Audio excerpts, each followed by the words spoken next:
Alright, hello. Yeah, we're continuing this game. James is back with us. Um, we had to quick recap all of the characters we were voicing, so hopefully we got all those right. We'll see when we get started. Yeah, we'll see. All we can do is hope at this point. So how do we just load? So you just press the load one. Yeah, just load and then you can click on the Okay. file. Yes, we are Jamie Bird. Jamie Bird, there you go. Alright. We can have... We can do long day, grown up, or shopping. You can pick one. Personally, I like grown up. Alright. Personally. Grown up. It's funny. Okay. One sweltering summer day, you were in your living room with Cove. Listening to the sounds of the birds chattering outside the window while you lay across the rug on the floor. Cove's dad had dropped him off earlier, and your moms had left the two of you along with Lizzie amongst yourselves. It had been too hot to go outside in the afternoon, at least according to Mommy, so your sister was starting to get impatient waiting for her golf class that evening. Golf class? The three of you had... There's two heads. Oh well. The three of you had trouble finding something fun to do. The beach and the playground were off limits, and you felt that it was too warm for anything like playing with your fuzzy toy animals. Then suddenly a light came to Lizzie's big brown eyes, and her smile spread wide across her face. Having an idea, it gave her a new wave of energy. Since we're stuck inside, we should be adults. They don't play outdoors anyways. They're inside for everybody are too busy to play. Why? I said why. It'll be fun. Duh. What do they do inside that we don't? Besides use phone a lot. Excluding a small cup. You're good. Lizzie decides to ignore Cove. Jamie, what do you think? Do you want to?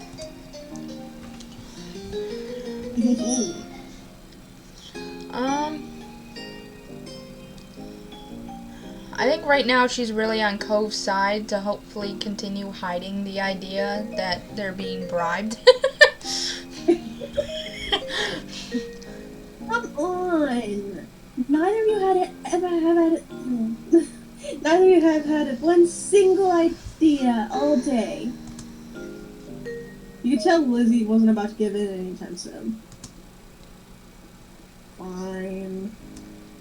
He's depressed again. Huh? I said he's depressed again. With her victory against Cove under her belt, Lizzie turned to you, triumphant.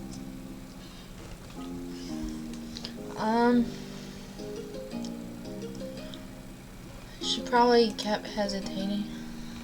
Look down at your hand, still unsure.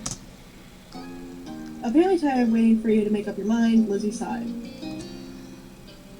Fine, go over play over there, Jamie. Oh, exclude us. Got it.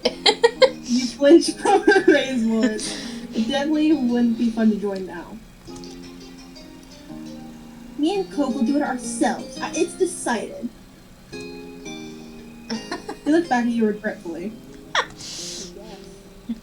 I guess. Now go on. We got Jeez, depressed. This is really bossy. Yeah, we got depressed and we got angry over here.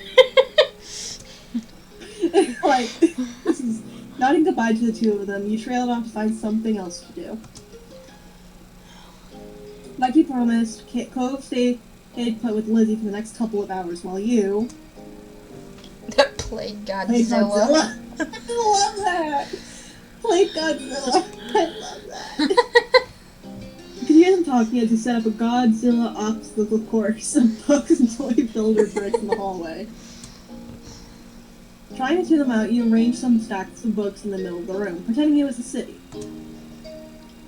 You scattered a couple of farm animals and figurines throughout the obstacle course, making sure they were all standing upright. These were the civilians, who lived in the book buildings. After setting that all up, you were ready to knock it all down again. You took a couple of wide steps forward, kicking a few toys and pushed over the tallest stack. The destruction had begun. But it wasn't long before you heard Lizzie and Cole's voices again, and this time they were much louder. Here's what was happening, you craned your neck to hear them better. At first you mostly only picked up on Lizzie's high-pitched shouting, giving orders, telling Cove what to do, yelling about sports in the Olympics. Just normal kid things. Yeah, you know. That was pretty typical for Lizzie, so there was nothing new there. But then you started hearing Cove more and more as time went on. It sounded like they weren't having a very good time. I think she wants to make sure Cove's okay. You abandoned your whole mess of debris to go check what was happening with them. Hey, is something wrong? From up close, you could see your sister was red-faced and pouting, while Cove mostly just looked confused. Neither one paid you mind. Shut up, Cove! You're being so unreasonable. I don't get what you want. This game doesn't make sense. It does! You have to be realistic! I said that! But you're not! You worry that the two of them were getting a little too angry over whatever it was. You had no idea what to do to make them stop at this point, and it seemed like the two of them would just keep working each other up as long as they could. Had the two of them been arguing like this the whole time? Thankfully, like a green card angel, Mom walked into the room. Lizzie rushed to her, hanging onto the hem of her shirt and poking out her tongue at the Cove. Lizzie, Jamie, it's time to get ready to go. Sorry to leave already, Cove. Their mommy said she'll walk you home, so you won't be left in the cold. The cold? It was hot outside. Hold on a second. Cove is still glaring at Lizzie. His face is flushed red with anger. I can go by myself. But... Bye, Jamie. Yikes, bro. I wasn't the one that made you mad. There was still a harsh edge to the brief farewell, but you knew it wasn't you. Without giving Mom a chance to stop him, Cove stood up and stalked out of the room, shoulders drawn tight. Okay. She's like so confused. Like, what just happened? Yeah, she's like, I left for like 2 seconds. You guys only got for like 2 seconds, and everything else, just this happened. Worried Mom turned to look down at you and Lizzie. You two were playing nice with our new friend, weren't you? Lizzie wasn't. She's on to us. I think she's still on Cove's side. We were playing pretend, and things got intense. They were like cats and dogs. Your sister's jaw dropped, looking betrayed as Mom put both her hands on her hips. Elizabeth! Oh, she brought the full name. I know. I told you to be kind to him. He's having a hard time right now. Lizzie's mouth closed back up, replaced by a tiny... I know, I tried, but he was... No buts. We both know you can show someone a great time when you put your mind to it. We're going to apologize to Coven's dad over the phone when he gets home from work tonight. Lizzie hung her head, dragging a foot across the floor in front of her. Okay, Mom. Good girl. You got pieces of Lizzie sulking to herself about how it was his fault too, but it was over. Alright, we better get a move on. Let's go, kids. No Lonnie! Where do you leave the car keys? Mom hustled you all out the door, and you noticed during the car ride to the golf practice that Lizzie was quieter than usual. She was usually the first to request which music to listen to in the car, but she didn't say a thing. Your parents noticed she wasn't in the mood to be bothered. They gave her space, and Mommy just asked you what you'd like to listen to.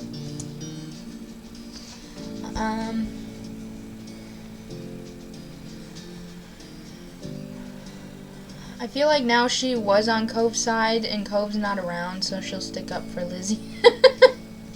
She's like Two-Face almost. Yeah, she's like... You were happy to see it brightened her up right away, and she started singing along with you. Soon enough, her bad mood was a thing of the past. When the car ride was over, you spent the twilight hours watching Lizzie hit things with other girls her age. Hit things. Keyword things. Not holes. Things.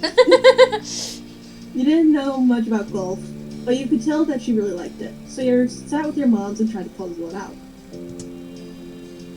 It was nice sitting outside after being cooped up in the house all day, and you stretched out your legs to let the last few minutes of sun warm your skin.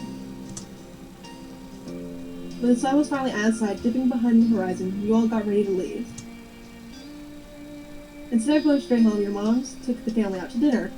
You went to a restaurant you all had been going to ever since you could remember. Earlier, you'd only caught the tail end of your sister arguing at Cove, but you could kind of tell that all of this helped Lizzie be less angry. The car ride home was quiet, with only the radio providing escape from silence. Lizzie had been in better spirits now, but the closer you got to your neighborhood, the more she wiggled in her seat and frowned out the window. She knew what was coming when you all got back home. Clearly, she was dreading it. Soon enough, Mom was turning onto your street, then reversing into the driveway. Once you cut the ignition, it was dead silent. No one spoke, only unbuckled their seatbelts and opened their doors. Lizzie was the last one out. Lizzie knows what's coming. Yeah. Once everyone was inside and done taking off their shoes, she propped her hands on her hips. I feel like she's about to, like, blow up and be like, it wasn't my fault.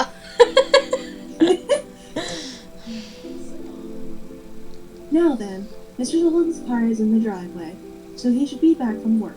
That's good news, isn't it, Elizabeth? You and Cove can hash things out before the day's done. Lizzie didn't complain or put up a fight. Her head ducked so she didn't have to meet anyone's eyes. She nodded once. Alright then. Good. Let's move this to the kitchen. Honestly, her smile's kind of terrifying. Yeah. Mom went over to the house phone, the rest of you following behind her. Molly put a gentle hand on Liz's shoulder as they walked side by side. You watched them from the back. This was only happening because you told on Lizzie.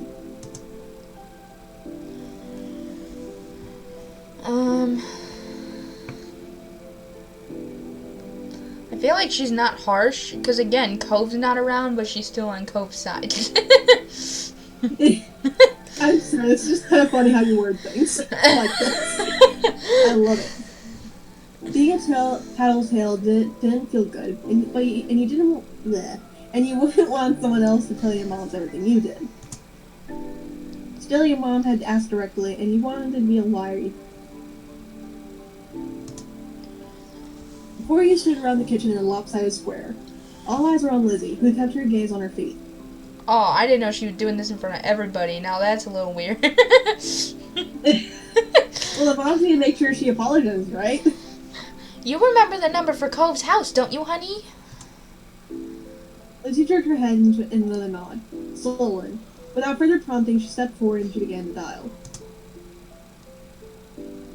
Oh. That's an old phone. Yeah, this actually takes place in like the early 2000s, so maybe early 2000s according to the wiki. Mom reached over and pressed a button on the base. Suddenly, you could hear the phone ringing. She turned on the speaker. The phone rang a couple times, then stopped. Mr. Holden's warm voice came through the other end. Evening, Holden residents. I love it so much. Lizzie looked over at Mommy, unsure. She She nodded encouragingly. Hi, Mr. Holden. It's, Lizzie. Can I talk to Cove? Lizzie Bird? What a surprise! But of course you can say hey to the boy.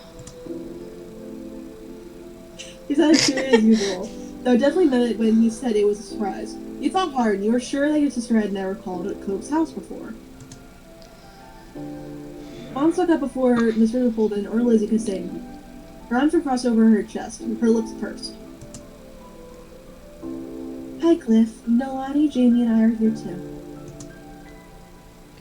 Good evening. We're sorry to bother you so late. I feel like she would just say hello. Hi, Mr. Holden. The gang's all here, huh? Is something the matter?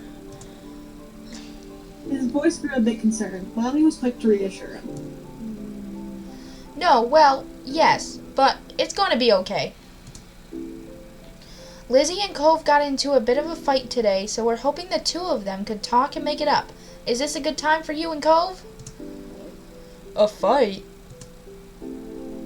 Cove didn't tell me anything about that when I came home. It does explain the funk he's been in tonight. He chuckled lightly. Despite that, it didn't seem like he really thought it was fun. Anyway, it's good. You didn't catch us at a bad time. I'll go grab him for you. There was some shuffling on the other end. He must not have gone far because you could still hear him calling out. Cove, there's someone on the phone for you. Hello, voice. After a brief silence, there was more muffled talking from Cove's dad. Come on, bud. Lizzie called just so she could talk to you. Jamie's on the other end listening too. Don't you want to say hi? It took a bit of back and forth, though the conversation seemed one-sided since you couldn't hear Cove properly. Eventually, Cove took the phone from his dad. Hello? So sassy. Hey, it's Lizzie. Yeah, I know. Dad told me. Yikes, Cove. You're sassy. clearly in a funk. Cove's tone was defensive. Lizzie turned to Mom, scowling. One stern look from her, though, and Lizzie turned away. I just called to say, I'm sorry. I'm not playing nice with you today. I won't do it again. Lizzie's eyes are downcast, her voice low. You could tell she felt uncomfortable apologizing to Cove. She was still being genuine about feeling bad. Cove must have realized that too, because he sighed quietly. Okay, I guess I'm sorry too. A sense of release washed over everyone at his acceptance of the apology. Mom uncrossed her arms while Mommy's shoulders relaxed. Lizzie's eyebrows raised up. You wonder if she thought he'd refuse her apology. Dad, can I get off the phone now? Oh my god. Okay, Bruce. You couldn't see him, but it was obvious that Cove felt awkward about the situation. He had come off uncomfortable the entire time, really. Yeah, you can go back to your room if you want. Be sure to say goodbye first, though. Bye, Lizzie. Bye. Bye, Jamie. You perked up at the mention of your name. You smiled even if you couldn't see it. Bye, Cove. With that said, Cove must have handed the phone to his dad and left, since Mr. Holden spoke up. All's well that ends well, and as they say, thanks for arranging this. I'm sure he appreciates it. I don't think he does. Fair. As Mom replied, Lizzie shrugged on Mama's to catch her attention.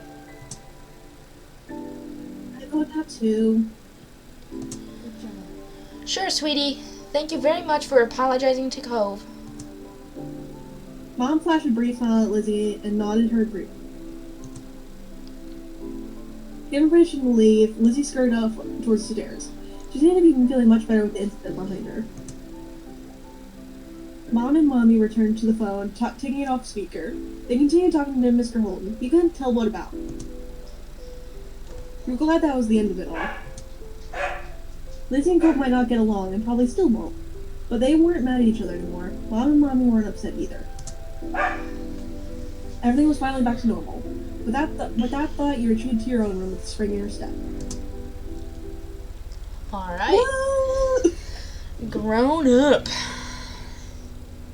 I feel like it's gonna be a long day after that incident.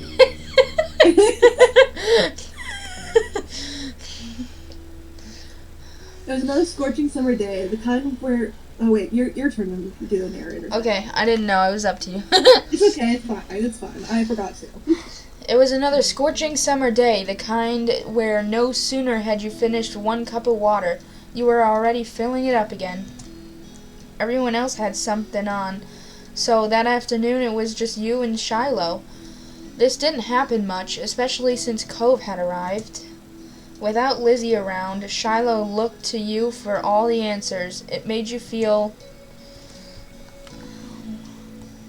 maybe pleased. You might not be in double digits like your sister, but he was only 7. Being the oldest and getting to be the leader was a nice change of pace. You drained yet another drink and frowned at the empty vessel. Your thirst was gone, but you still craved something icy cold and refreshing. Something sweet. Something like... You can pick. It's like I'm eating. Oh. A popsicle, an ice cream cone, or an ice cream sandwich. I think ice cream sandwich. That's good. You craved soft ice cream sandwich between 2 cookies. There was nothing like that to be found at home. You knew that without needing to look. Your moms didn't keep sweets in the house. Probably because y'all are, like, home alone. Like, my mom would never leave me home alone this morning. Like, they're literally 8 and 7. You gotta remember that. That's what I'm saying. Who leaves their 7-year-old home nowadays? In the early 2000s, I guess so. And plus, I'm pretty sure that both of the moms work, so... Oh. Outside, there were plenty of places where such goodies could be obtained. But there were shops and demanded payment in exchange for their products. Why does Jamie talk like that? Huh? Like, why does Jamie talk like so sophisticated, you know? They Yeah. demanded. Yeah, they demanded. Their products. I don't know. I feel like she would, like, hint to her moms, be like, yo, I want an ice cream sandwich. Shiloh, who had been draped over the sofa, perked up. That sounds good. We don't have anything like that in the house. And I don't have any money. Oh, let me check if I have any. Shiloh rummaged in his backpack and proudly produced an assortment of coins, plus 1 stray button. That honestly sounds like Shiloh. It's a straight button. Where did the button come from, though? Yeah. You set the button aside and counted the coins in neat piles. Just over $1. You announced this to Shiloh. He had almost certainly come to the same conclusion, but he'd been watching you expectantly. I feel like to Shiloh, she straight up would be like, it's not enough, bro. I'm sorry. We're just bullying Shiloh over here. We'll need to find some more. Okay. The two of you lifted couch. Determination in his face. Yeah. The two of you lifted couch cushions, stuck tiny hands down deep crevices in the sofa and under furniture, and secured the back of drawers. Oh, scoured the back of drawers. Got it. There you go. Most of what you found was useless or gross. Bent paper clips, fluffy wisps of dust, or sandy crumbs. But every so often, one of you would strike silver or bronze and add it to the growing pile of coins. Your mind wandered to the $20 bill tucked away in your room. It was enough for you and Shiloh to get whatever you wanted and more. But you didn't take it out. That was too special to hand over so freely. Besides, I Shiloh don't know was... if that's cute or not. Sorry, say that again? I don't know if that's cute or not, that she wants to keep that dollar for, like, a thing for code. That's my question. Like, why do you keep it? Why do you keep it? I mean, it would make sense, because she felt guilty about taking the money from his dad. That's true, fair enough. So she could spend the money with Cove instead, because then it's, you know, it still kind of goes to Cove, no matter how it got around, I guess.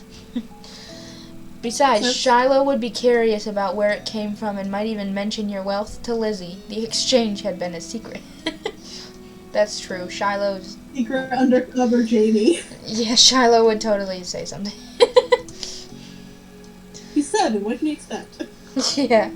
Dusty and disheveled from checking every room and squinting into every tiny nook, the two of you finished pooling your funds. Shiloh held his breath as you counted the coins once again. $2, 53 cents, and 2 buttons.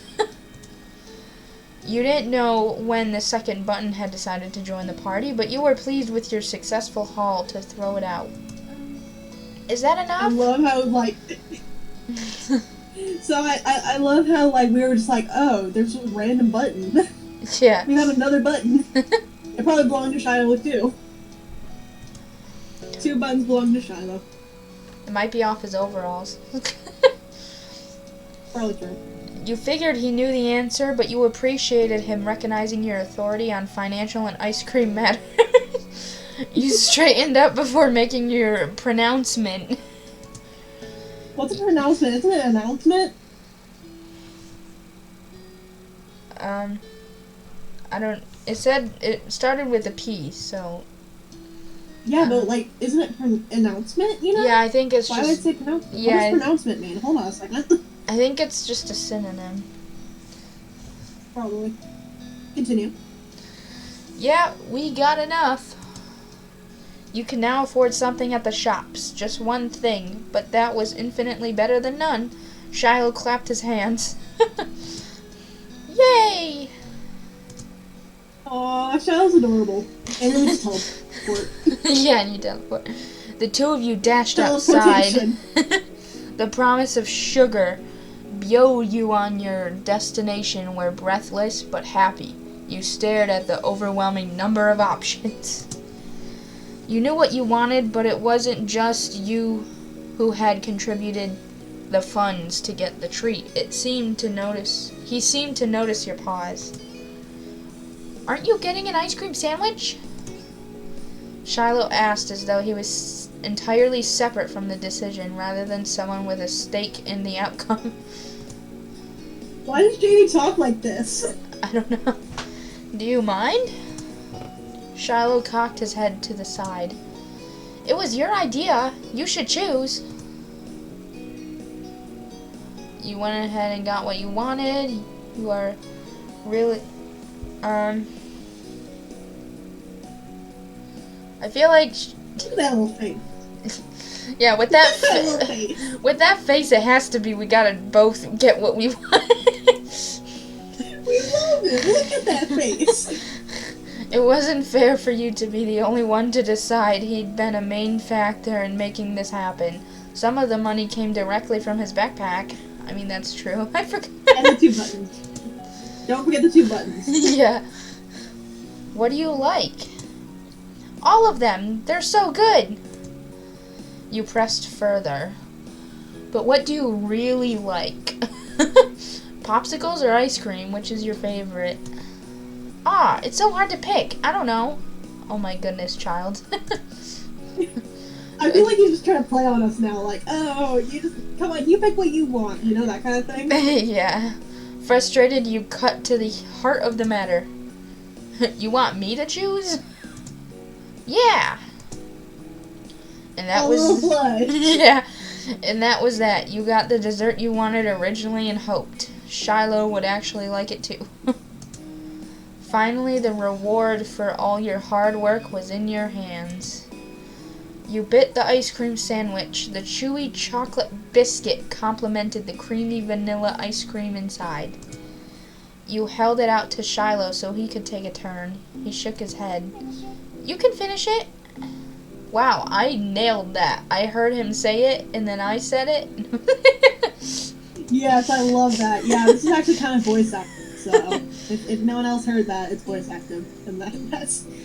Yeah. He didn't want anything.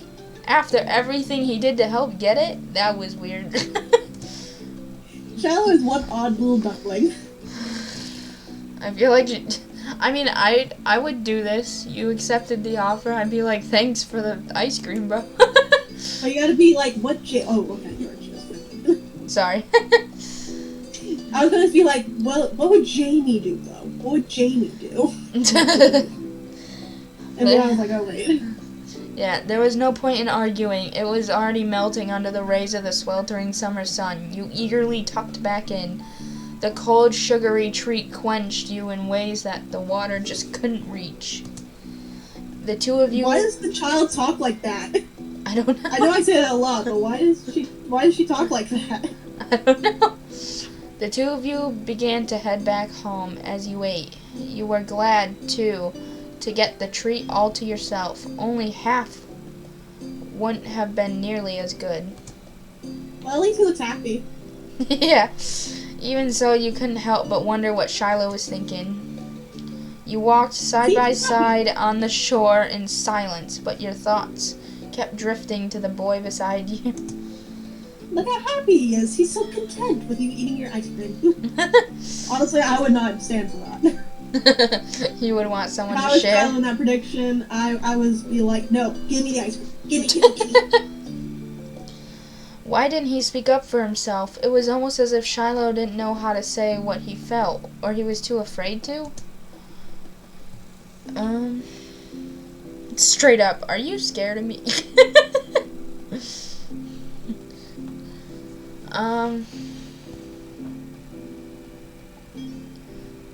Maybe she'll just confirm. Wanna roll the dice?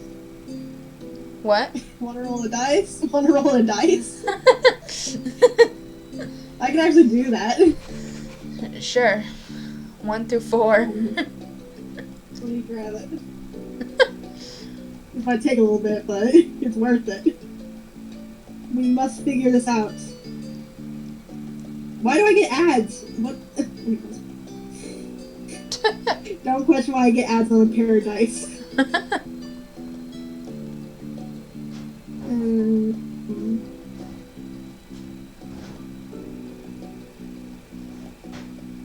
Are you scared of me? That's the one that's been chosen. Alright. Oh my goodness! Your face! Shiloh opened his eyes wide, seemingly caught off guard by the blunt question. No way! But you don't tell me things, like what you want to do or what treat we should get. That's not 'cause I'm scared, it's 'cause you have better ideas than I do. I don't know if that's sad or not. Unfortunately, this was yet another thing you couldn't entirely believe Shiloh on. You hoped it was true, and that he really did feel okay around you, though. Shiloh made you unsure about setting a label on the experience of spending the afternoon with just him. There had been good times, and there had been confusing ones. There's no bad ones. Yeah, that's good. You were positive of one thing at least. The treat was delicious and that was nice.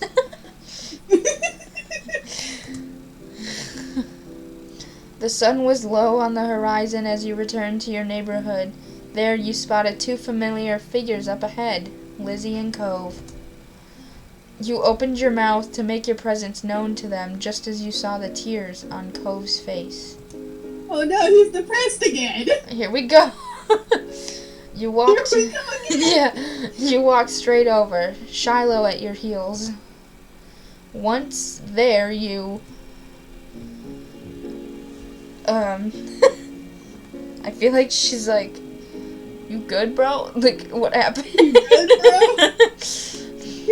You good? Without a time machine, the only way you were gonna find out was by asking the witnesses. What do you mean witnesses? Are you a detective, bro? Lizzie might have done something, but she could have been in the wrong place at the wrong time, or even come to Cove's aid. You wanted to hear the story. Again, this child is like a detective. I know. Cove, what happened? Jamie, I got yelled at. He took a deep breath, steadying breath. Some grandparents got mad at me. Oh, with the grandparents. The evil grandparents. Aw, sorry. Lizzie jerked her head in the direction of a nearby house. Your heart sunk. You knew exactly what had happened. Every year, the same mean old couple rented out that condo for the summer. You, Lizzie, and Shiloh knew to stay away from them, but Cove couldn't have. Aww. They're like that with everyone. Even your mom struggled to find anything nice to say about them, but the elderly pair particularly took offense to kids. Aww. It didn't matter if they were really nice like Cove. Yeah, Lizzie said. Lizzie drew herself up at that. She looked pointedly in your direction. Uh-huh. I was helping. That's cool. Is there anything I can do? Shiloh! I'm not sure if he's adorable or oblivious. Yeah, I don't know. No, I'm gonna stay away. Or you could teach him a lesson. There was a devilish glint in her eyes. What? He's like, excuse me? Pardon? You could ding-dong ditch them. They'll ring the doorbell and run. It'll be great because they're slow. They'll never catch you. Oh my god. That's dumb. I don't want to go near them ever again. He's angry again. He's angry. You're saying it because you're a cluck, cluck, cluck chicken. Oh, sorry, me. It's okay. Cove glared but didn't take the bait. Lizzie turned to you. You're not chicken, are you? Yeah, cluck, cluck. Please do the first one. Please. Yeah, I know. Please. She can't tease you about being a chicken if you are, in fact, a chicken. Hunched over, you folded your arms to form wings and bat them up and down. Buck, buck. For once, your sister seemed to be at a loss, but it didn't take long for her to regain her usual confidence. So you admit it? You continue to flap your arm wings as you circle your sister, clucking all the while. There's no shame in being a chicken. No shame in a chicken being a chicken. I love this. Yeah, you're chicken. Things were not going the way Lizzie expected. She fought against a laugh and looked for a way to restore her serious authority. You and Cove are both little chickens. Okay? Cove folded his arms, though the one with the cast wasn't as tightly tucked down, and joined you in cheeping around. I love this.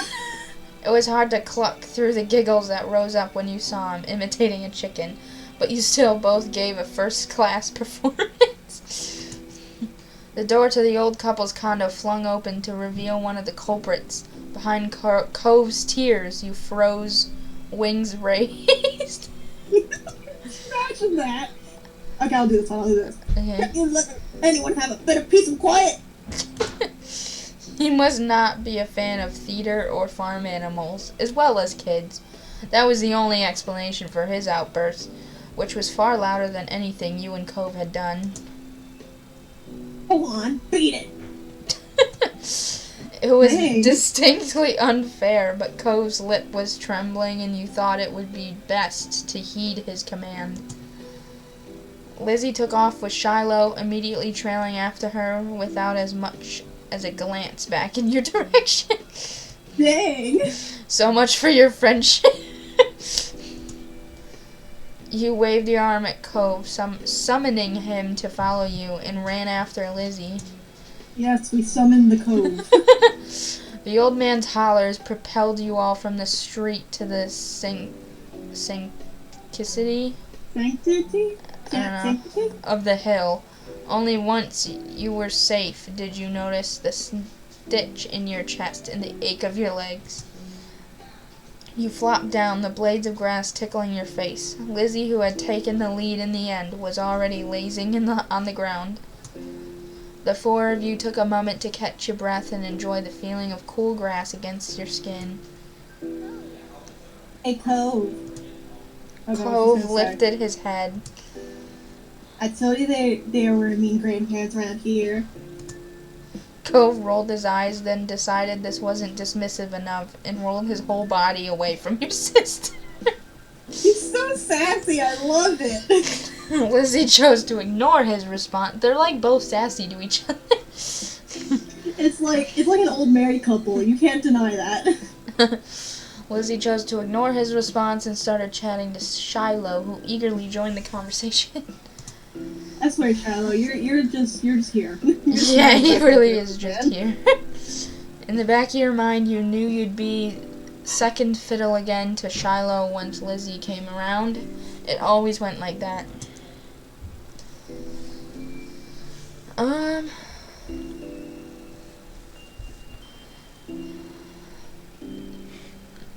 I feel like she was like, it's fine. Like, she was annoyed in the beginning, but now it's happened a bunch of times, so she's like, whatever. Yeah, whatever. No one cares at this point. Shiloh could prefer Lizzie as much as he wanted to. There were other things to attend to anyway. You wiggled closer to Cove. He had calmed down for the most part and was inspecting a flower. His fingers pinched the stem and tilted the white petals towards him. That's a poppy. Cove glanced at you in acknowledgement, then back to the flower. And the type of poppies on this hill have the name white linen poppy, Mom told me. He quirked a smile. That's funny. He ran a finger around the edge of the petals. It doesn't feel like cloth. You need a lot of them to make anything. I'm streaming. Hi, Zeph. Hello. Can I say hello?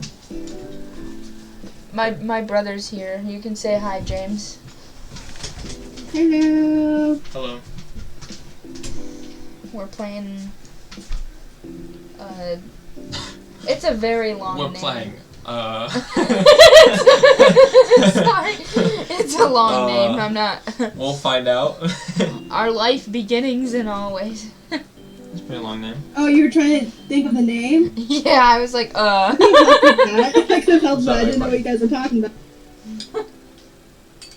I mean, the rest of my mac and cheese that I made. Yeah. How good is my mac and cheese, man? Yeah, Zeph made some bomb mac and cheese, and I would give it a, like, 9 out of 10. Okay. It's a little high, but we'll go with it. A little high. A 9 out of 10? Bro, my crock pot mac and cheese is better than that. No, I like this. I like this mac and cheese better. James, have you ever added, like, seasoning to your mac and cheese? Add taco seasoning to your mac and cheese, and you will thank me later. Have you ever done that, James? Done what? Sorry. No, you're good. Added seasoning to your mac and cheese? Like taco seasoning. Yes, I especially add hot. Oh. James like hot sauce. Oh, yeah. Hot sauce. I said hot dogs. Oh, hot dogs. Sorry. You cut out, so I thought you said hot Okay, sauce. okay. It does sound like hot sauce. Okay, I'm hot. It's really hot. I'm almost finished. You coming with me? Let's go. He's gonna take his dog, and then we'll resume. Okay. Bye, donkey. Bye, Izzy. Alright. Cove, you're up. Alright, I read it. Oh. Do you want me to read it again? No, it's alright. He nodded and released the delicate plant. Evaluation complete. I don't. Is she Please like? talk like this. Have you seen the Okay. Have you seen the anime Solo Leveling? No, I haven't. Okay, that's alright. But it's basically about this guy in real life, but like he can level up, and he has like a screen in front of him that no one else can see. So it's like a video game, and I feel like it would say something like that, like evaluation complete. Evaluation Okay, Yep, you're good. this is my favorite kind. Thanks. Whoa. Yep, whole entire screen full of choices. Type my own See, answer. So I don't like typing my What? flowers. We're talking about flowers. Yeah, you're cutting out. I don't get the whole Oh. sentence of what you're saying. What'd you say? Oh, I don't really do the typing up the answer thing. Oh, 'Cause it's okay. like, what other flowers are there? Yeah. I say we eat them. I say we eat the flower. That's an option? Oh, yeah. No. Let's eat it. No, it's not. Eat the flower. It's an option. It says type your own answer. That's so funny. That needs to be an answer, actually. That needs to be an answer. I'm gonna make it an answer. No, don't do it. Oh, carnations are really nice. Do you know what a carnation is? What they look like, I mean? Yeah. Eat Oh it. my god. Don't do it. Hey, eat it, huh?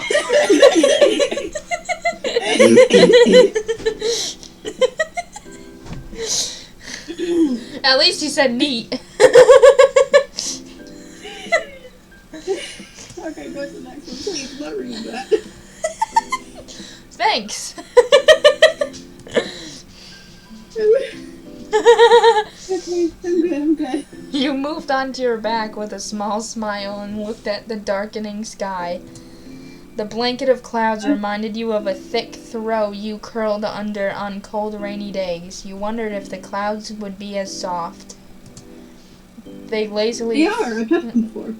Oh, you have? That's cool. No, but I have been in the sky before in an airplane. Yes, I have been on many planes. They lazily floated on by, splitting from each other, merging and morphing into new shapes. You can pick this one. I say you saw cloud shapes. That's the funniest.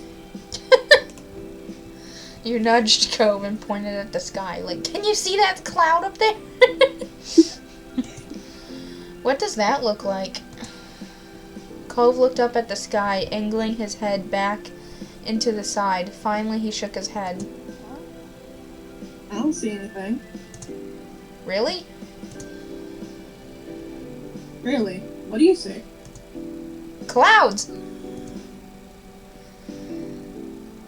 He chuckled at that. Always our I was long... like, I'm done with life. Oh no, not you again. Oh no, not you again. What's that mean? I'm starting to not care for I'm gonna get Lizzie. sleepy, huh? Yeah, I'm starting to not care for Lizzie as much.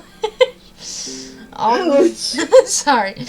All the sun's light faded from the sky and the moon rose higher. Lizzie got to her feet, dusting strands of grass from her bare legs, and surveyed her surroundings. The ocean, visible from the crest of the hill, beckoned with every sweep of the tide. Let's go to the beach. There was no argument from the other two. Shiloh was still Shiloh, and Cove would never say no to going to the shore. He was a child of the sea. You?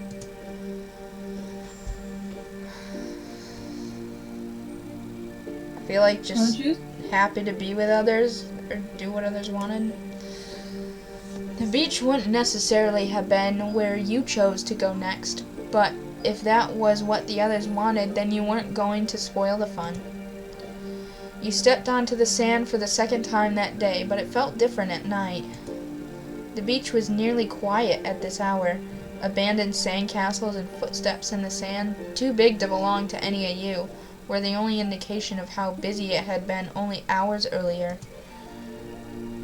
The four of you kicked shoes off and removed socks and walked along the water's edge. The waves tickled your feet. I wonder what would happen if you tried to take a bath in the ocean, with shampoo and everything. That would be bad for the fish. Are you calling Lizzie dirty? I know. I'd say anyone would do it. Jeez, you don't have to be so serious about everything. You're the one who asked what would happen. That is what would happen. It hurt the fishies. He didn't say fishies, but I said fish. I like bubble baths at home. They're a lot of fun. Of course you do, Shiloh. Me too. Bubble baths are luxurious. You'd never heard Lizzie use that word before. Why'd you say it like that? I don't know. Mommy loves to have bubbles in her bath. She'll turn the lights off, have candles. I'm gonna do that next time. Hey, when's your mom coming to pick you up anyway? Not for a while. She's busy. What about your dad? How come you never talk? Nobody does. Dang, Cove! Cove went straight to the point. Don't you know you're not supposed to ask something like that? Why would somebody want to talk about something they never talk about? She has a point. She has a point. You kept your eyes on the ground, watching your toes get swallowed by waves. Even if Shiloh never seemed upset when this topic came up, it made you feel awkward, just for having both of your moms. It's okay. I'm like Lizzie and Jamie. I don't have a dad. But I don't have two moms. I just have one. She's really great. Oh, sorry. I only have one now, too. My mom isn't here. She's back home. It's just my dad and me. I never had a dad or anything, so I don't feel bad. It's really sad that your mom is gone. Cove nodded. I think this is the first time they're understanding each other. Is that just me? Yeah, probably. Would that be joking, though? Like, would they find that as a joke? Probably not. It's probably not. I'm telling you that now. They're probably going to be offended by that. Just a little bit, though. Yeah, even if they're all different, they're good. Yeah! Cove couldn't muster a response. You don't think he truly disagreed, though. The silence broke with a splash as Lizzie kicked in your direction. Cold water and sodden sand splattered against your legs. Lizzie giggled, foot still outstretched from the kick. Cove joined in, striking the incoming waves to make a splash of his own. Shiloh scurried out of Cove's spray zone with a grin. She totally would retaliate against her sister. Retaliate more! You used your foot to smack the water pooling around you, sending an arc of sea foam flying back onto your sister. You laughed as she spluttered, some of the salty seawater having landed in her mouth. She spat it out.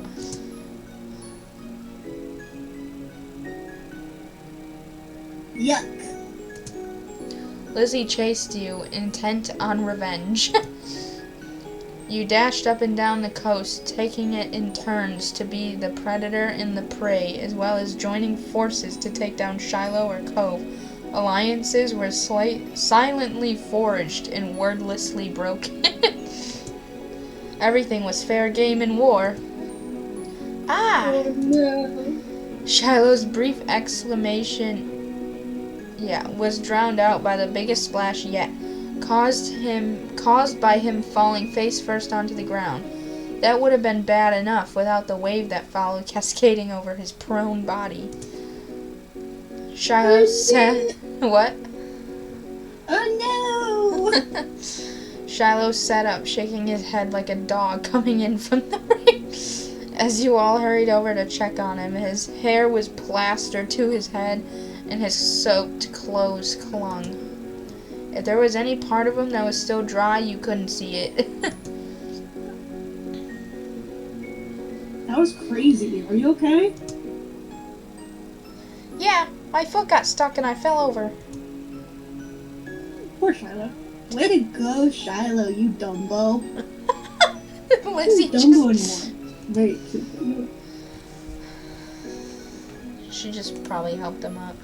Shiloh didn't take your outstretched hand. After a moment, you dropped it. Okay, never mind, Shiloh. You can do your own thing. Lizzie was too busy snickering to notice and held her hand out to Shiloh, too. He reached over and took it. Slowly, he started to pull himself from the ground. Then he slipped on the slick sand, dragging him and Lizzie down just in time for another wave to hit. The water rolled over them. Ah, sorry. What were the odds of that happening twice in a row?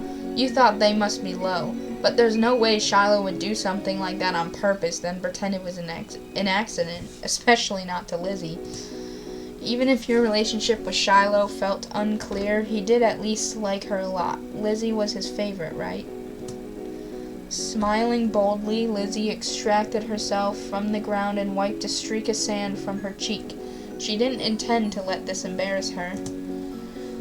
Shiloh got up again as well, this time without incident.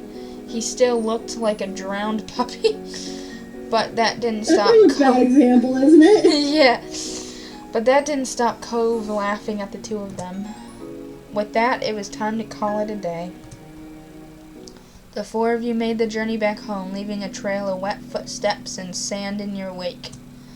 Damp clothes may have weighed down some of the group, but your spirits were high. Your arms swung side to side as a cool breeze flowed past. Your moms were outside, chatting to Cove's dad.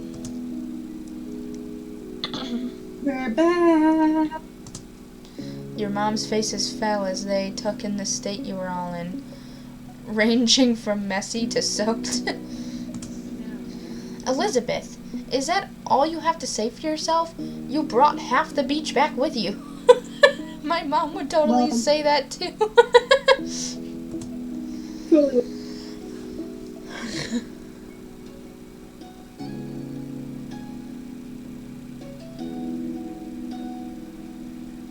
Cold and filthy. Lizzie's expression turned sulky over the scolding. Being the oldest could be fun, but it also meant she was the first to get in trouble when something went wrong. Mr. Holden, on the other hand, chuckled as he ruffled Cove's matted hair. You've been out making memories, bucko. I'm glad you had a good time with your friends. Cove used his slightly moist cast arm to push his dad off. Mr. Holden's eyes widened when he noticed even that had gotten wet. Now he was worried too. I think they could have found a less risky way to spend time and had just as much fun. That might be right. Kids, what can you do? Come on, Cove. Let's go get you cleaned up and dried off. We wouldn't want that cast to have to be reset. Cove winced at the thought. Oh no. Okay. That a boy. Mr. Holden casually bent down and plucked Cove up off the ground, ultimately holding Cove against his chest. Sand was already transferring from Cove onto him, but that didn't seem to bother Mr. Holden. Cove protested being carried, but only got a reassuring pat on the back for his trouble. Take care. Good night, Cove. Thank you for the talk, Cliff. Night, Bird family, and Shiloh too. Resigned to his fate, Cove twisted his body in his dad's arms in order to turn away and wave goodbye. Smiling, you waved back. Good night. Well, we better do what we can to fix you guys up, too. Come on, everybody inside. I want you to march straight to the downstairs bathroom. Yes, Mom. Okay, Lizzie's mom. I love how it's not I love how it's not Jamie and Liz. It's just Yeah. Don't worry about stopping to wipe your feet on the mat this time. That won't do much good tonight. Sitting on an old beach towel your mom had found, you waited in the hall until you were less sandy. You weren't allowed to go in your room or walk around the house. But you did get to eat a sandwich for dinner there. It felt like an indoor picnic. It had Indoor been... picnics. I actually enjoy indoor picnics. I like picnics in general. It had been decided that Shiloh could wash first and borrow some of your clothes. He was already finished and packed away in his mom's car. Miss Fields had come to collect him a little while ago. Okay, so his last name is Fields. It was a bit of a funny experience seeing him without that hat on for once. Oh, we don't get to see him with the hat on. Aww. Lizzie, being much more soaked than you, got to go in the tub next. It wasn't a bubble bath as she hoped. This was a no fun allowed clean-up session. At least that's what she claimed. Not much longer, and it would be your turn. When the bath was done, you'd have to go right to bed. After a day like this, though, you were glad there weren't going to be any further events. Drifting off to sleep sounded like a great idea. Alright, we did our long day.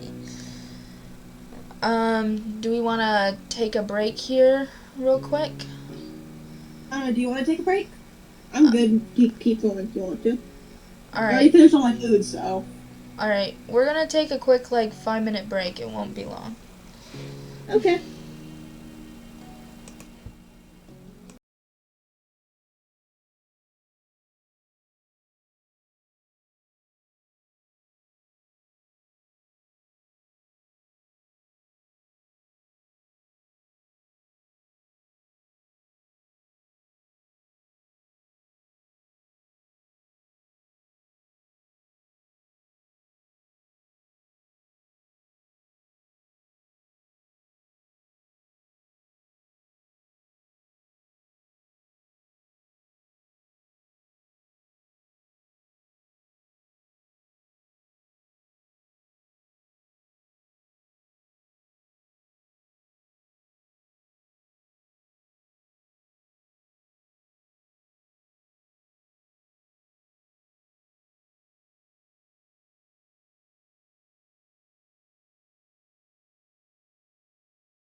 My turn to narrate. Yep. So, yeah. James will narrate the shopping memory. Yeah. You ready for my narrating skills? Oh, I'm immediate. Okay. I was expecting some narration. I will finish chewing. Me too, I'm gonna be honest. Alright. Come back before it gets dark, alright, sport? The familiar voice drifted across the street and drew your attention away from the snail you've been watching and slowly across the pavement. Cove went in front of his dad, pushing his green hair back off his face, from where the breeze was blowing it over his glass. You looked to be paying only a mild amount of attention to being used slips of literal green paper or dollars. I don't know. It reminded you of you when you first met Mr. Holden, although he's probably not paying Cove. That's kind of sad. You need to pay Cove to be his own friend. No wonder why he's been depressed this entire time. He's just so depressed. Cove's dad seemed to feel your gaze somehow, whenever you made a noise, because a second later his eyes were on you. He waved you over with a smile. He looked happy to see you, but you still felt a little weird for getting caught. You've got to learn how to be more sneaky. You brushed your hands together to free them of sand, then jogged over to join, smiling at Cove first, then his dad. Jamie, hi. Little smile! Look at him! Look at his smile! Look at that! He can smile, guys! I swear, like, 75% of the time so far, he's been crying. Or upset. Yeah. Upset in any single way. Mad, crying, upset, disappointed. Yeah. He's somehow upset other than smiling. Like, look at that. That's the first smile we got, probably. I'll have to check the earlier videos. Good to see you again. What excitement are you up to today, Jamie? Taking a walk. I found a pretty cool snail across the road. There's lots of snails around here. Snail. Mr. Holden grinned at you kindly. After you finished answering the question, Mr. Holden's attention turned to Cook, who was preoccupied with folding the bills getting into a tiny rectangle. Okay, so it was money. I was wondering if it was like green paper, like legit. Sounds fun. You know, Cove was about to hit the stores by the beach. Why don't you go with him? You gave a ready nod, turning to squint in the direction of the goods they had to offer all the way from where you stood. Oh, is that okay? I don't mind. Another smile! We got another smile! Hurry! Yo! Great, I'm sure you guys will have loads of fun. Mr. Holden reached into his pocket and pulled out a leather wallet filled. He found it odd since your moms only ever seemed to have cards with. Here. He leaned in to get past a crisp 10 to Cove, giving him a wink and a whisper. Get something for your friend, too. Bro! Is he trying to tell Cove to have Riz? Look at him winking. He's giving his son Riz.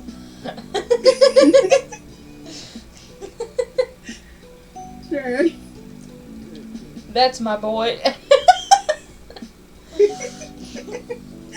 Cove's dad ruffled his son's hair as he was straightening it back up. The bill in his hand still held out towards the green hair. Take care. Cove accepted the bill after a second and slipped it into his pocket. Then, with one last nod to his dad, he turned and started walking. He followed after him and shaded at the possibilities this outing might bring. Peace, Mr. Holden.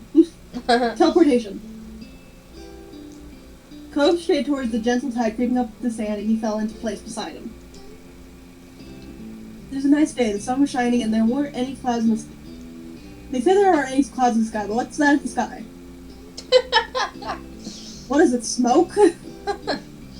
He took in a deep breath, enjoying the scent of salt and ocean air. When he looked at Cove, he was dragging his feet through the sand a little, and he slowed down to wait for him. His eyes searched the ground intently. You looking for snails? You like jazz?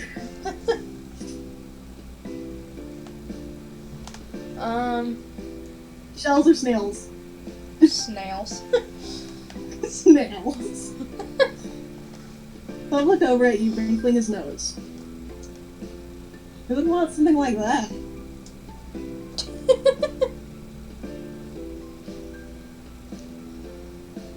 You felt the— oh yeah, I was supposed to narrate. Okay. You felt the urge to defend the activity you've been indulging in only a short while. A lot of people? That voice.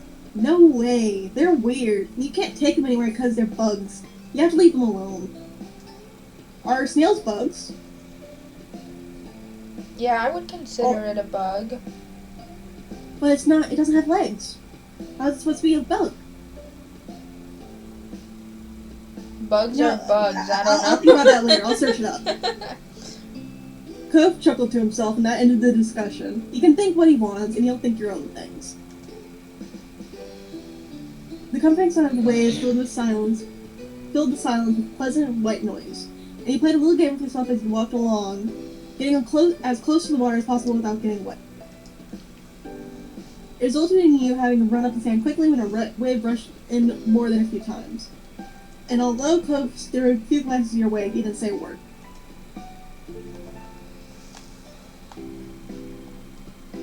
I feel like she wouldn't say anything really either. Yep, just comfortable silence. Yeah. He seemed altogether too invested in the floor to pay attention. You decided to watch the wave as they inched closer and closer to you. Oh. Abruptly, Cove stopped and moved briskly ahead a few steps. What is it? Without a word, he bent down, picking something up half buried in the sand. You hurried nearer, curiously glancing over his shoulder. It was a shell. Wait, why is he dark? Wait a minute. He's okay, changed. Right. It was a shell, lightly pink at the bottom and bleached white at the top. Well, I'm sorry. Wow, so you found what you were looking for. There we go. Cove got back up, putting his find over in his hands before unbuttoning one of the many pockets on his pants and sliding in. It was a magic shell. It was a magic shell, yes. I pick up anything that's kind of cool. This is what I got this time. Snails are cool. Cove's friend did remark on your very valid snails. What about you? What do you do out here? Nothing. I do a whole bunch of nothing. I don't think Jamie would. Fish. Oh, looking at Fishies. fish. Okay, I thought she liked fishing. I was like, Jamie doesn't fish. They don't like me, so they always swim away if I get close, but they're pretty before that. Cool. Starfish are fun. They aren't going anywhere, even if you touch them. Poke poke. A small laugh escaped you. That's true. Teleportation. I would say that every single time we jump to a new once you reach the shopping area, the noise level grew exponentially. There you go. Perfect. I did it. The elevator just waves and footsteps with a chatter of people enjoying this lovely summer. The call of birds trying to find bits of food left behind, and lots of salespeople trying to get attention. You sniff the air as you walk beside Cove. You can still smell the ocean, but there are other scents now. Pizza, pretzels, hot donuts. I thought I was gonna say hot dogs. I'm sad that it doesn't. I'm very sad that it doesn't. I feel like she's having fun, especially it's just her and Cove. And a bunch of other people walking by them. The energy surrounding the area seemed to fill you, and there was a bounce in your step as you began looking at all the familiar sights.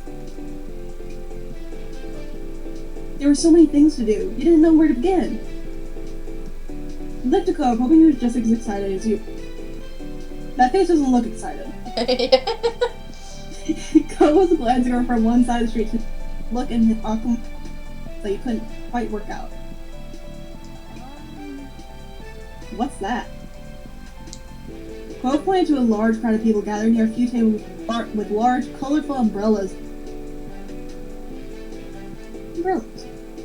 You couldn't see past the adults who were blocking the way, but you knew there must be something worth seeing. Without another word, the two of you hurried over to see what all the commotion was about. Do you want to voice the amazing Alexander? Yes. Feast your eyes on the amazing Alexander.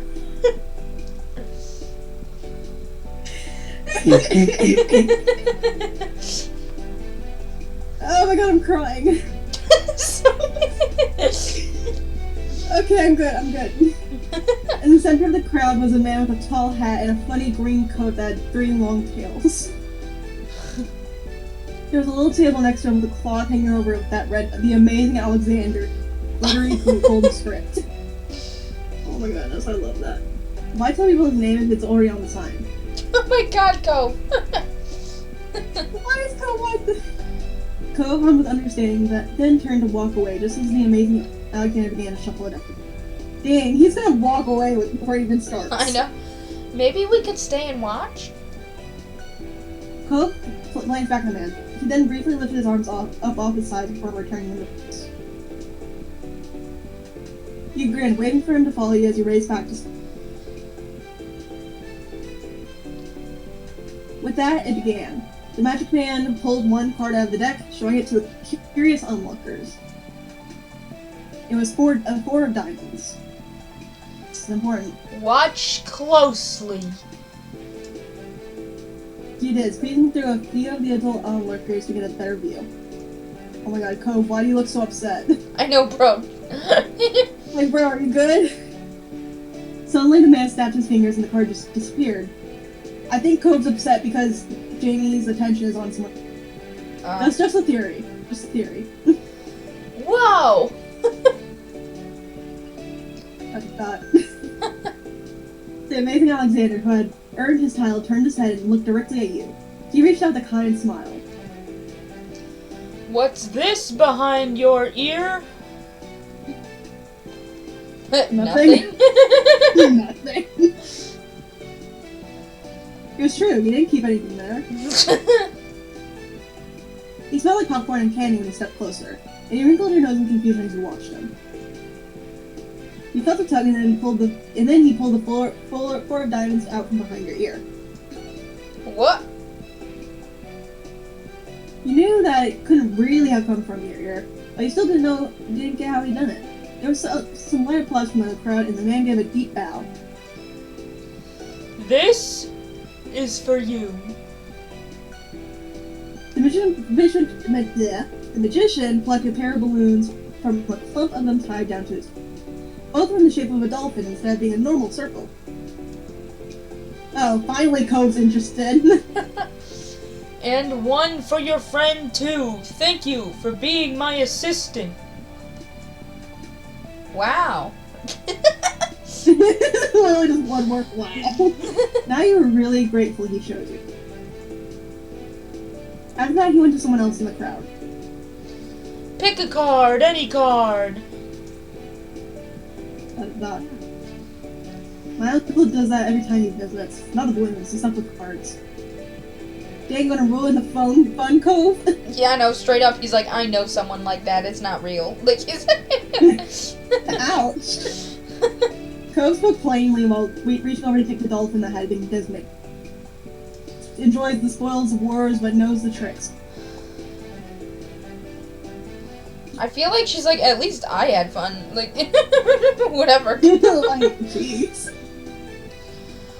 You saw a magic trick and you got a great balloon. That was more than enough to make it a worthwhile event. You thought that if you could find a card to practice with, maybe you could make it disappear too. The crowd started to clear some, and you noticed beside there was a whole rack of brightly colored kaleidoscope display. I like kaleidoscopes. Gimme kaleidoscope. Yeah. Oh, these are cool. You shifted your balloon string to the other hand as you could bring the mosquito's pedal to your eye. I've never seen a kaleidoscope before. Honestly, I think I have, but like when I was younger, I don't really remember now. I've never seen one. Oh. It Sad. really is just a tube, like, that you look in. It's nothing like too What big. about the colors? Colors. I like Yeah. colors. A whole palette. All the Palette, palette. I'll go palette. Yeah. A whole palette of colors appeared right in front of you, spinning into all kinds of different shapes and twisted the end of the tube. Hey, he's smiling. Finally. He went up and looked through, twisting the tube at the end. He's finally happy a little bit. Oh, okay, never mind. Never mind, we're back. Sure, it's like he said back on the rack, moving to the other side of the... He went onto the awning. Awning? Yeah. Grappled his own floating dolphin, and you joined him. Floating dolphin. I feel like she'll straight up be like, "Are you having fun?" Like, bro, you having fun? You good? Good, bro. He nodded and he smiled back at him, happy to hear it. Alright, cool. Yeah, he's having fun, even though he doesn't look like he's having fun. When Cove moved down towards some stalls nearby, he followed.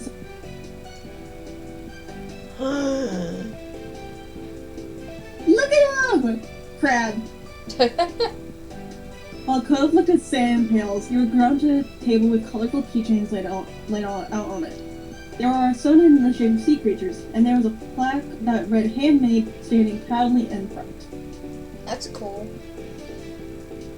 There were a lot of types of different types. You saw a dolphin, a shark, a crab, a turtle. Crab. Crab, got it. Crab. Crab. Your hand stopped on the crab, claws raised, and a tiny smile. It had big eyes and little legs, and the fabric was smooth when you take. Look at him! Yeah, I've seen a few crabs at the beach before. They usually scuttled away before you got the chance to look closely. They're probably very ugly. You like the idea of having a crab at all. Even if it was just a soft animal. You were instantly enamored. Checking the price, though, your heart fell. $6. Didn't know much about money, but you thought that was a lot to spend on the thing. You really had more than $5 bill in there. And $20 bill. Yeah, I know. So that changed the day you met Cove and his dad. You saw the $20 bill Mr. Holden gave you hidden away in your... It was a great sum of money, but you couldn't think spending it on something that was at home instead of in your pocket. Maybe you didn't have to ask for Mom to bring you here again one day, now that you knew what you wanted. Is that what you want? Huh? Oh. It's $6. I didn't bring any money. It's fine.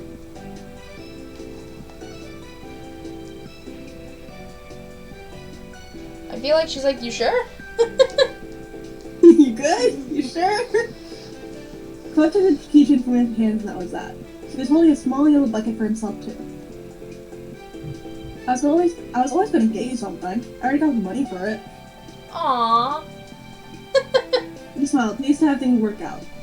Aw, he's so sweet though. He's depressed but sweet. It was nice of Cove's dad to let Cove buy something for you. You had to remember to thank him next time you saw him. Why don't you just thank Cove?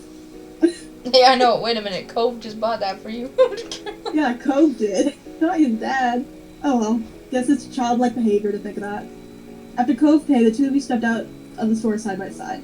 Your balloon dolphins knocking together and smiling around the air. You watched Cove hold up his new pail to his face, examining it thoroughly.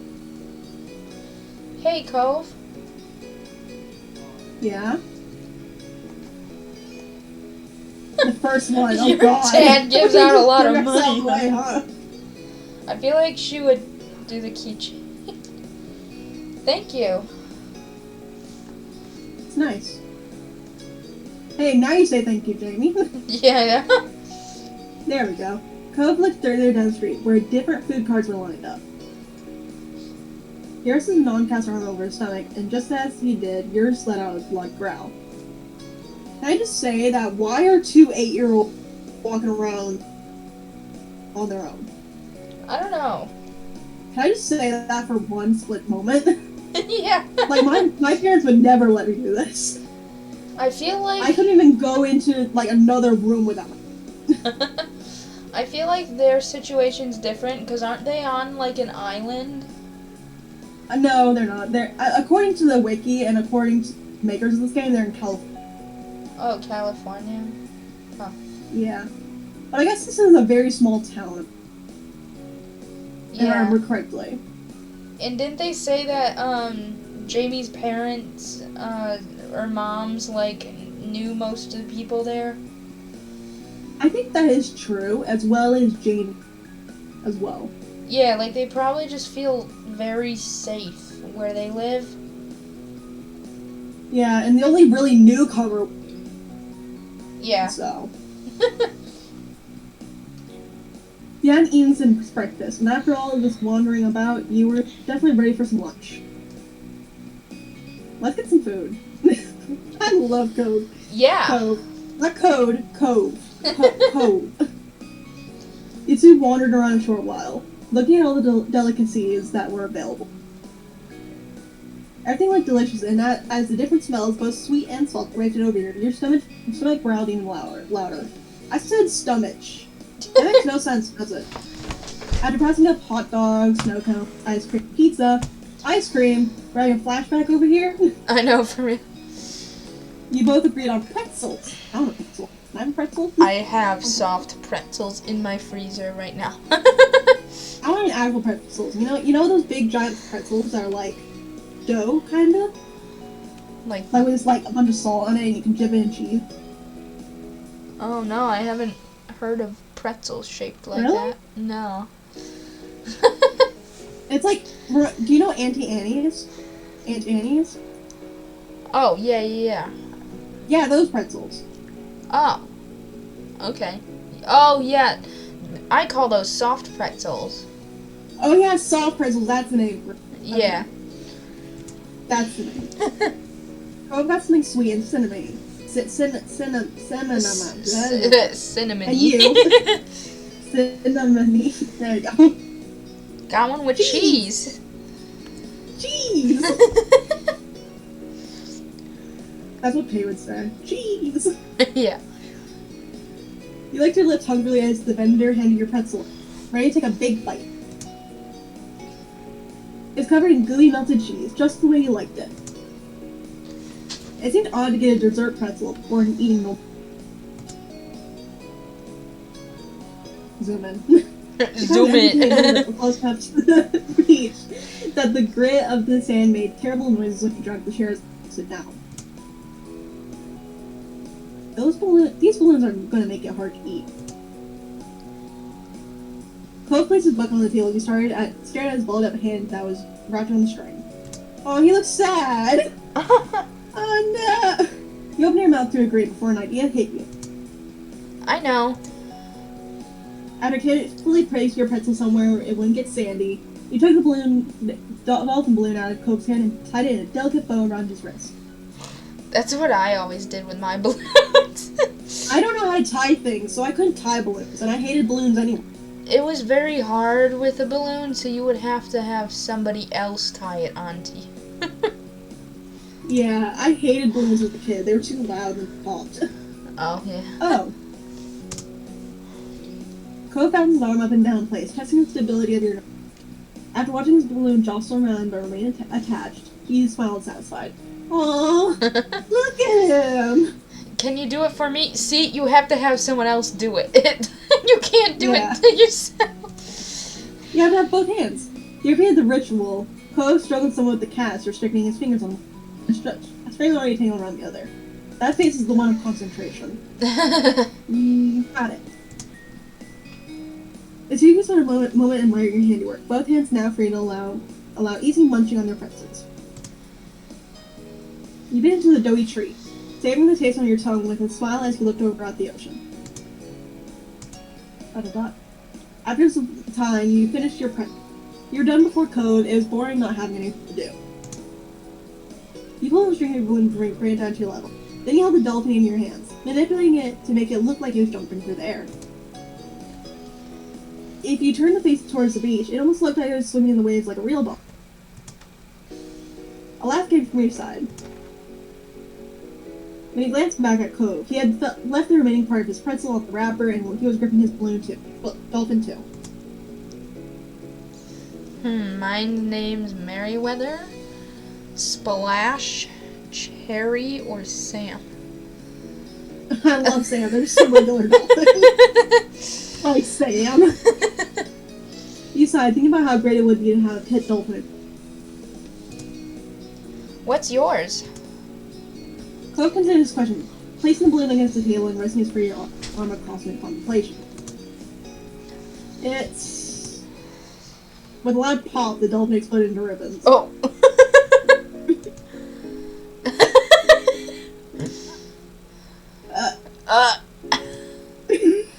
Oh no. Oh no. For a second, all Cove did was gape in shock, like you. Then his cheeks puffed up, squinting his eyes, and you saw tears start to glisten. Jamie, it... Oh. Probably give away your balloon. Oh. Poor Cove, though. You didn't say anything. He'd be fine. You looked at Cove, then up to your balloon, bobbing gently in the air above you. You can have mine. That was better than laying in prime more. Cove sniffled, glanced up the balloon, and then back at you. No, it's yours. I don't want to take it from you. It's okay, really. Cove shook his head, even though it wasn't your fault. Felt bad. Still, the offer seemed to lift Cove's spirits, and that was good. The passing of Cove's balloon was the last major event of your adventure. Oh. R.I.P. Cove's balloon. R.I.P. Rest in pieces. Rest in pieces, as I always say. In the end, the two of you headed back late that afternoon. You separated on the beach while Cove went straight home with his brand new sand pail in hand. You decided to sit for a while. You watched the waves and the sunset, fiddling with your new key. Another summer day was drawing to a close. It had been a good one, except for the sad final. Yep, rest in peace, this is Cove's balloon. And then we're done with step 1. So do we click and summer ended? Yep, that's what we pick. Yes. Alright. You'll never get tired of that view. It's Al. You stood beside your moms, Lizzie, and Code as the 5 of you watched the sun dip into the ocean somewhere far, far. Was that a Star Wars reference? Maybe. You like to imagine it cooling off in the water, resting itself before getting ready to shine brightly again tomorrow. I think the sun would be extinguished by then. That was a fun day. I didn't know they had magicians on the shopping street now. Neither did I. Oh no, we are so dull. Let's get out more. You can do real magic, Mom. Oh, here comes Lizzie, just like Depresso Espresso. this, I can't say it. Depresso Espresso, there you go. How'd you figure that one out? Because I know, that's not what real magic looks like. Oh, Lizzie, dear, there's all kinds of magic in the world. Lizzie gave Mommy a suspicious look, but didn't dispute the claim. He looked over at Cove, who hadn't said a word since he started home. He didn't look upset, though, just content. You're aware he still hadn't warmed up to your parents. Well, we can't sit out here all night. Time to hurry home and get cooking. Who's helping with dinner? Lizzie immediately let out a groan. That Dang. face. I love helping out with dinner. Mom, summer's almost over. Yeah, it's flew by like a quick minute. A whole 2 Protest was hours. A whole 2 hours, yeah. The protest was obvious. You could practically see school horizon. You just really feel like spending your last bits of freedom cooking dinner. You could do that any other day. These kids are so dramatic. Uh-huh. Oh my god, the second one. We have to keep playing before it's too late. It is What, is almost the over. doctor coming to saw our legs off? I feel like she wants to go home because, like, not to help with dinner, but, like, she knows Cove's, like, uncomfortable around the parents still. Mom looked down at Lizzie with a sigh. We'll have with dinner tomorrow. Soon we'll have homework and do. We can't do work now, too. Lizzie made her kiss and then stomped her foot into the ground. Jeez. Well... Oh, come on, Pam. I can help you with dinner. Mommy leaned in for a hug and you knew that Liz was very close to Vic. Okay. Alright. But as soon as dinner's ready, you are coming inside, understood? Yes, Mom. Cove, dear, you're welcome to join us as well. You grinned at Cove and nudged his arm with your elbow. Cove gave a non-committal shrug to your mom, which you took as an agreement. So much to do, so little time! Maybe I could still get the seashell bracelet, trinkets. Ooh, or maybe the playground, or the fireflies would probably be coming out, right? Don't I get a say? The option is like, I'm going. Bye. I feel like she's like, we're close. We're on the beach. We can't go too far. Lizzie pies at you as you pointed this out. Mom said to be back in time for dinner. It won't take that long. I know, Jamie. A strong gust of your wind made you shiver. Lizzie huffed as she wrapped her arms around herself.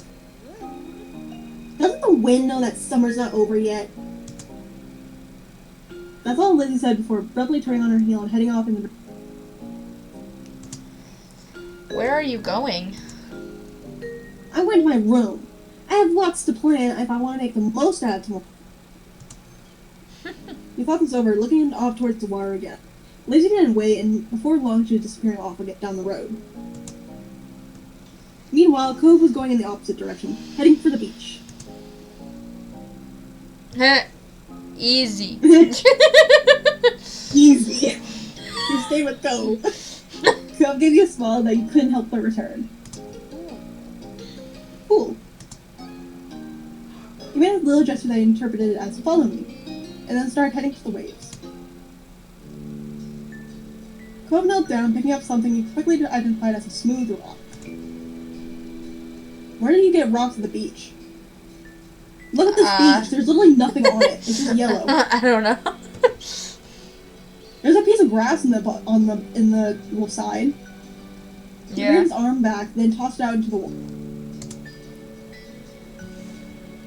The rock, some kind of like a rock, and fell back down. Almost right as he tossed it.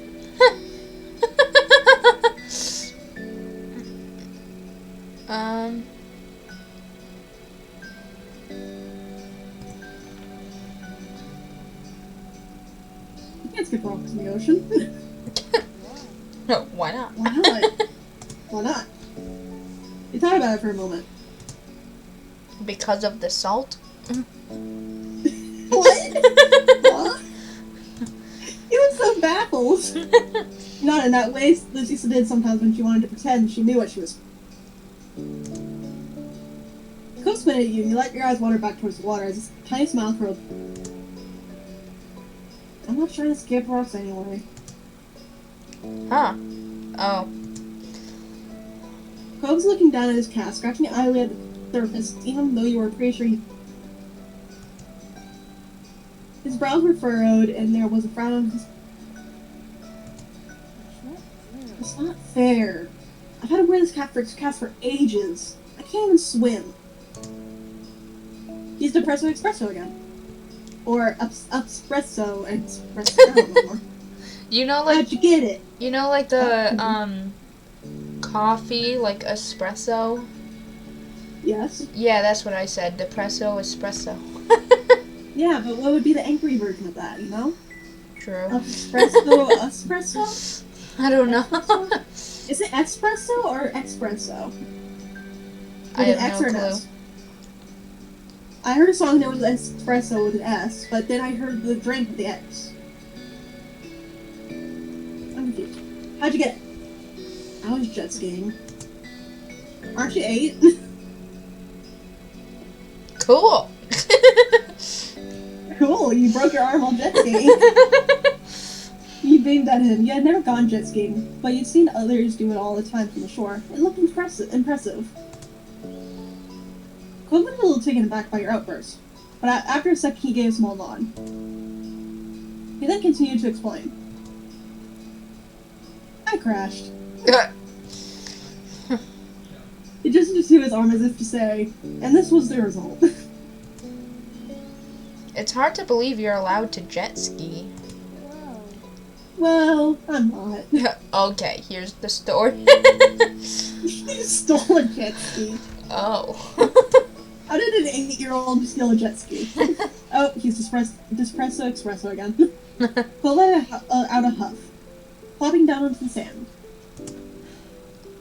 I can't believe summer's almost over. He sat down next to him and nodded in agreement, regardless of the sudden topic change. I don't want to go to school. I mean, I would. I don't want to go to a new school. I think it'll be the same. I think it'll be the same school as you. My dad said something about that. Cool. You're gonna like it. Everyone's super nice. You'd only ever been to one school, but you were sure that his old school couldn't have been much better. Then again, he did have to make new friends and meet new teachers. It could be kind of scary. Cove shook his head, then wrapped his good arm around his knees and threw them to his chest. You heard a sniffling sound, and then when you took a good look at his face, you realized that his eyes were... He's crying again! Why do you keep crying, Cove? I want to go home.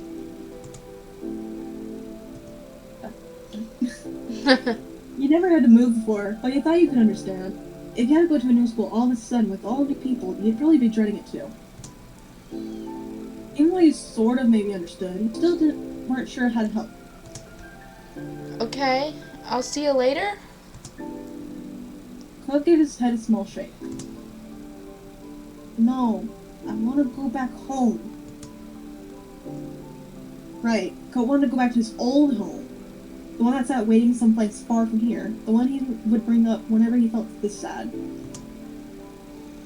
It had been a while since he moved in, but he didn't seem to feel any better about being here. He settled back into the sand, trying to consider what... Do you hate it here? Jeez. I feel like she's just like, it'll be alright. Sometimes when you were sad about something, your mom's...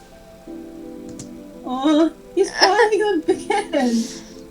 And the moment you thought it couldn't be possibly right, because Sir stuff a lot, lost his arm, or you skinned your knee, or you couldn't possibly finish all your vegetables. But in the end, they were always right. Well, that's because those are very small stuff. You're not gonna leave, right? You'll still be around? The question was a little surprising. Of course. I don't know. I don't know, bro. I don't know, bro. Your friends would have said something if you're going to move or something, right? After a second, Cove gave us a little nod. Once again, I cast off. We could go swimming. You're fine with him changing the subject again. Yeah, that would be fun. Cove smiled and looked back at the waves. Yay, he smiled again! Barely. That's what keeps saying. Oh, there you go, barely. He stopped smiling right after I said that. My dad keeps saying I'll get used to everything eventually. That I'd feel better then. It used to make me angry. I didn't want to get used to everything. You sprayed a glance over at Cole, saw the anger had slipped off his face, and Ferris seemed puzzled. But maybe that would be okay after. As long as I really do feel better. I can't see it. You can remember a long time ago when you first started school. You had absolutely not been okay with the idea of being away from your parents for a month. And strangers tell you what to do, and kids, you know. Things changing is hard.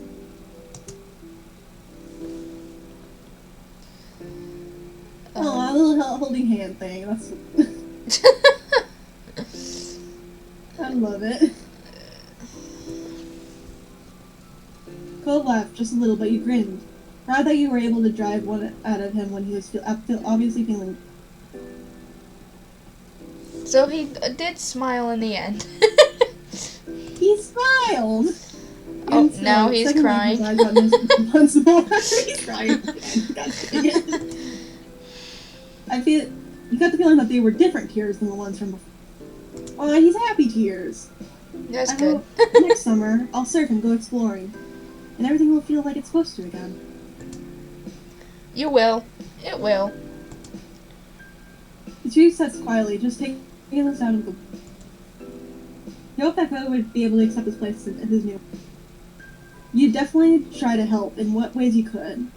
There were so many wonderful things there Cove probably hadn't even seen yet. Blossom thought you started a bit when you heard a faint, familiar sound. The sound of your mom shouting your name. Looked over your shoulder, realized it was probably time for dinner. Time had really gone by fast. You stood and dusted the sand off yourself. My mom's calling. It's time for dinner. You should come. Cole looked up at you, expressions screaming reluctance, yet ultimately. Okay. When you smiled, Cove returned with one of his own. Jamie? Thanks. It was nice. Where you right then. But the two of you couldn't stay there in your own little world any longer. You were being called forward. So that both of you ran towards your house, leaving the waves and.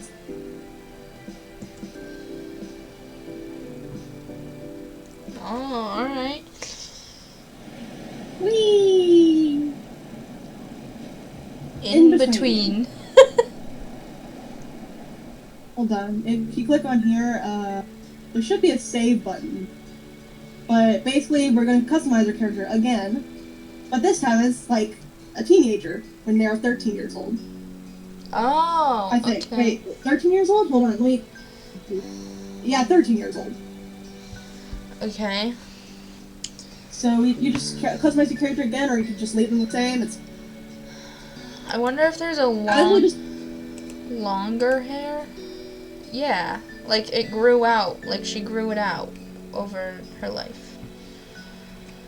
I don't know. And if you look to change pages, there could be more stuff than previously when you were a child. You can also change the pronouns. See, there's earrings, there's lips. You're a teenager now, you gotta... I feel like not as rosy cheeks anymore. Like, you know, that happens to kids. Yeah. I think eventually she'll have glasses, but maybe not right now. Braces. Personally, I never had to have braces in my life. Yeah, me neither. I haven't had glass or braces yet. High five. And then we can just go to the next one once we're done. We can also dye our hair. Oh, you can dye change it to her? black.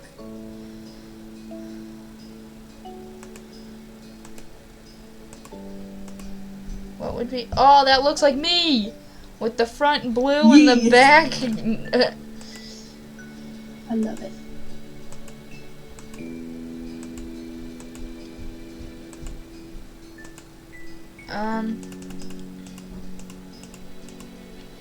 I really like the front blue.